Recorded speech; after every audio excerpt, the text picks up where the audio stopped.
I finally have my most anticipated shoe of 2022.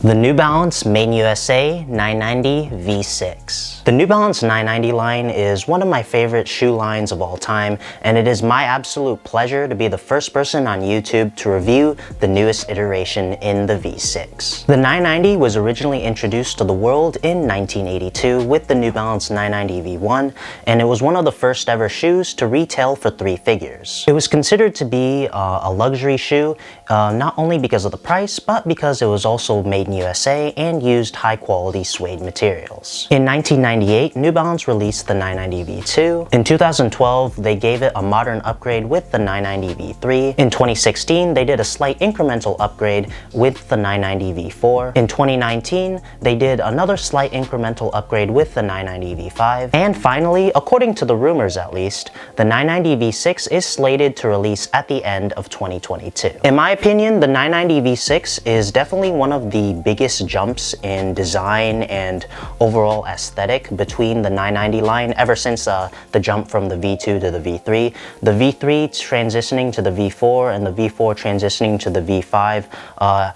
As you could probably tell, were very small incremental changes, nothing too different. Overall, same design and technology in the midsole, but with the V6 you get a pretty drastic change, a new shape, new technology in the midsole, which I'm really excited to talk about later on in the video. And overall, I think I really like it.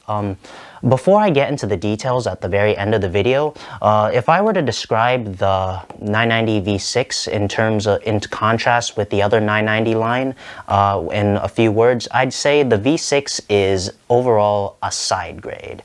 It's not necessarily an upgrade from the V5, nor is it a downgrade, but I can definitely see people preferring the V5 over the V6, and I can definitely see people not necessarily liking the V5, but really liking the V6. They are two very different feeling shoes. I know technically the V6 should be an upgrade, but the V6, in my opinion, it's a side grade. It feels like a different shoe, and no, that's not a good thing, nor is it a bad thing. Just my personal opinion. Of course, I'll have a full dedicated video to comparing the V6 and the V5, as well as other 990 comparisons, as well as a new improved Ultimate 990 comparison video. I'm sure most of you are wondering how I got my hands on these early. Well, I went on the aftermarket, I paid a pretty penny, and I got them early. In terms of release date and release price, there is currently no confirmed release date, nor is there a confirmed release price, but according to the rumors, the V6 is hopefully slated by the end of 2022, hopefully sooner than later. And according to some earlier wrong release info for the V6 on DTLR, the retail price might be $195. Again, that's not confirmed, but it was originally on DTLR's website before it was taken down. So in this video, it's going to be mostly the same as most of my other reviews. I'll have a full overview of the shoe, on-feet looks, but for sizing, comfort, design, and quality, it's mostly going to be my initial and first impressions. I'll make sure to make an updated 1-week V6 review video where I've worn the shoe for a little around a week, and maybe I'll even do a 1-month review. I feel like to fully review this shoe, I need to actually wear this around and walk around, maybe even run in it for about a week or a month to give you guys an actual full in-depth review. And with that out of the way, let's get into it. Starting with the box, the 990 V6, or at least my early pair, comes with the standard Made in USA New Balance box with the Made branding on top. It's gray, you got Made branding around the shoe as well. I'm not too sure if the actual release of the V6 at the end of 2022 is going to come in the new Made in USA boxes, or if they're going to come in these boxes, but that's just a disclaimer. My pair is very early, so your pair might come with a different box. Starting with the toe box of the shoe, the mudguard of the shoe is made out of navy suede, the middle of the toe box is made out of navy mesh, and surrounding the toe box are big panels of navy nubuck, and at the very top of the toe box you get a small panel panel of 3M reflective material. Near the connecting area of the toe box and the lace eyelet area, you get a small badge with New Balance NV branding in navy on top of 3M reflective material. Moving on towards the middle of the shoe, you get a continuation of that big navy nubuck panel, as well as more navy suede. The lace eyelets of the shoes are also made out of that navy suede, and in the very middle, you get the New Balance N logo, which reminds me of the New Balance 5740's N logo. It's kind of oversized and kind of like inside of the shoe, if you catch my drift. It's also in gray 3M reflective material, and it has a navy outline. And moving towards the ankle area of the shoe, the top lace eyelets are made out of gray 3M.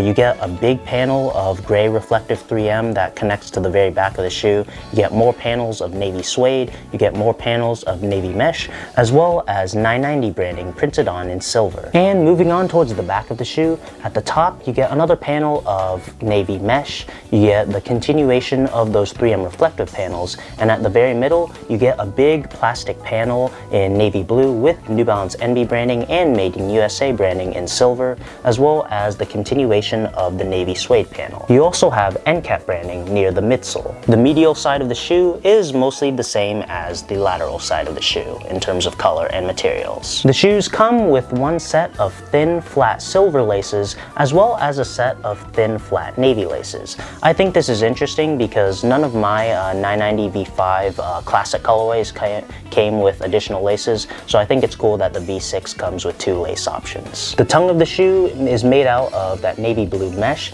and at the very top of the tongue you get some more navy blue mesh, but this time in a more exaggerated perforated texture, as well as a big rubberized plastic kind of material with New Balance 990 V6 branding in silver, navy, and red. The back of the tongue and the ankle lining are lined in silver mesh. Moving on towards the insoles, unlike the 990 V5, the 990 V6 does not come with ortholite comfort insoles. They come with a standard foam insole.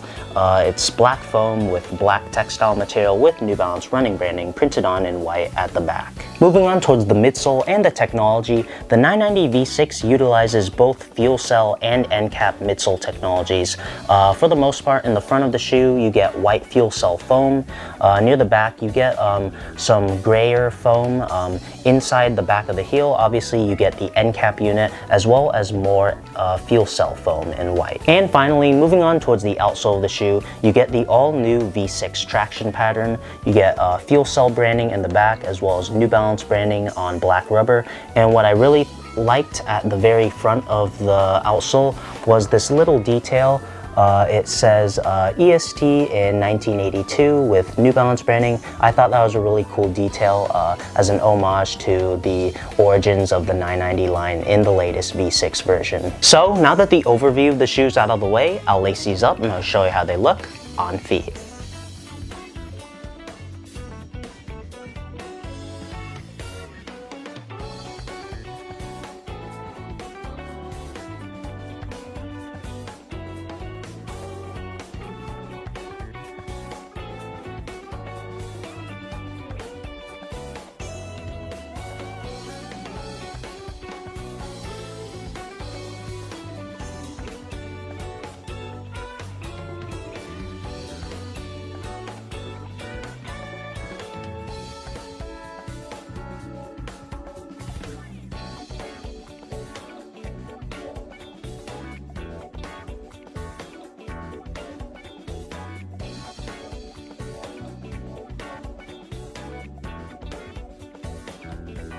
Before we get into my opinions on sizing, comfort, quality, and design of the shoe, I just want to reiterate that this is basically my first impression of the shoe. I've only been able to walk in these around for like an hour, and it's mostly to just get footage for the video and pictures for Instagram.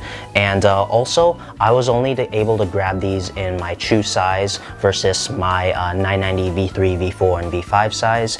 And as I said earlier in the video, I plan on making a 1-week review and a 1-month review for the 990 V6. So as for sizing, I was only able to get these in my true size, which is a size 9.5.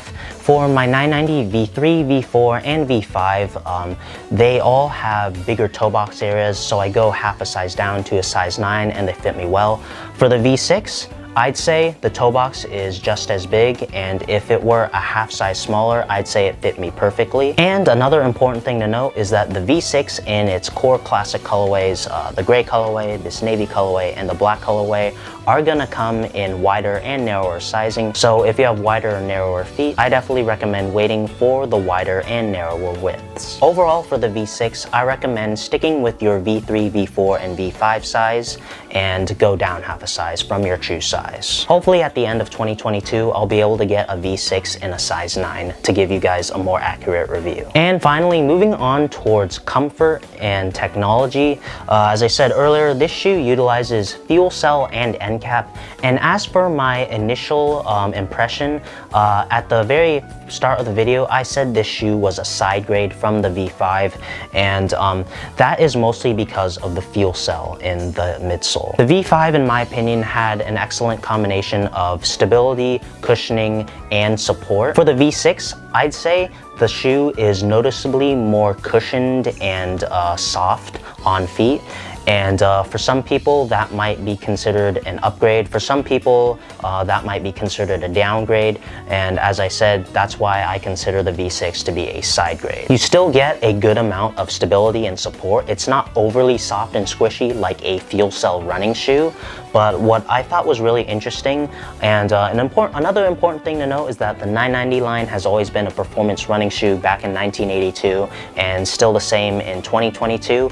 The V6 is a performance running shoe, and when I was simply walking around the shoe, and I even did a small little run to see how it feels, an interesting sensation that the V6 had on my feet was that in the front it's just fuel cell, but in the back you get a combination of fuel cell and end cap, and it's almost like obviously at the front it'll be more squishy, so when you walk it's almost like this, and after feeling it, it's almost like that the shoe is trying to propel you forward with this combination, which is excellent for running. It's like the front area of the foot easily goes down, while the heel area still has some rigidity from the fuel cell, and it helps you propel forward, which I think was an interesting sensation on the foot.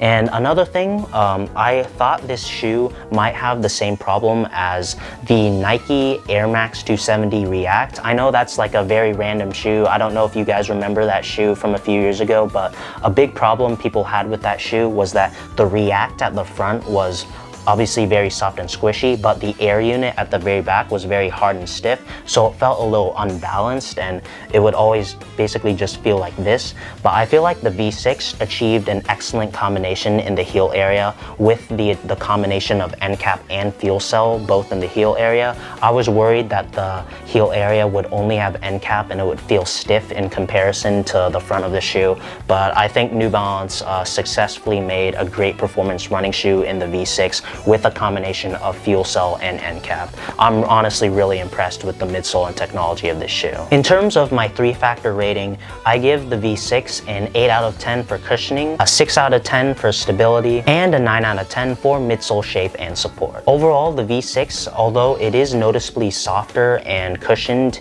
in the midsole, the combination of fuel cell and end cap is still really excellent, and if you do prefer a more cushioned shoe, I think the V6 is an excellent shoe for you. And the midsole shape is also excellent. I feel like it's even better than the V5s. It has a good amount of support and a good outsole traction pattern and shape for running and overall lifestyle walking. And in terms of quality, this being a Made in USA shoe, my expectations were high but not too high, since this is just a regular core colorway and it isn't like a special GR or collab colorway. This is definitely more mass produced than a special GR or collab.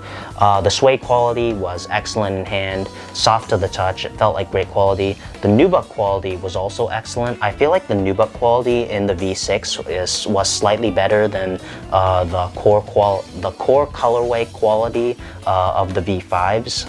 The nubuck felt a little bit softer, and which is good because nubuck is more prevalent in the V6 than it is in any other 990 shoe, which was interesting. The meshes felt great in hand, felt like quality, very breathable. The 3M reflective materials also felt good. And in terms of craftsmanship, I had a little bit of glue stains here and there, but overall, it was a pretty well-made shoe from New Balance. Overall, I'm really impressed with the 990 V6.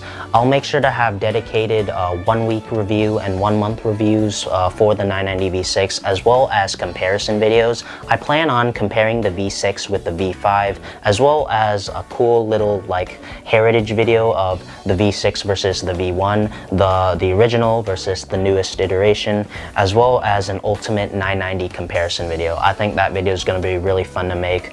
I have a lot of videos to make with just this shoe alone. It's going to be crazy, and with the Teddy 16 coming out and the 650s coming out, I'm definitely going to have a lot of work on my hands for YouTube. But overall, I am really satisfied with the V6. I think it's an excellent side grade to the 990 V5. I'll probably pick my preference in the dedicated V6 versus V5 video, but for now, I can definitely say I'm satisfied with the V6. I think it's an excellent shoe. So that's going to do it for this video. Like and subscribe if you enjoyed. Follow me on my socials. Thank you to all my Patreon supporters. Check out the Intelligent site for more New Balance content, and I'll catch you guys in the next one.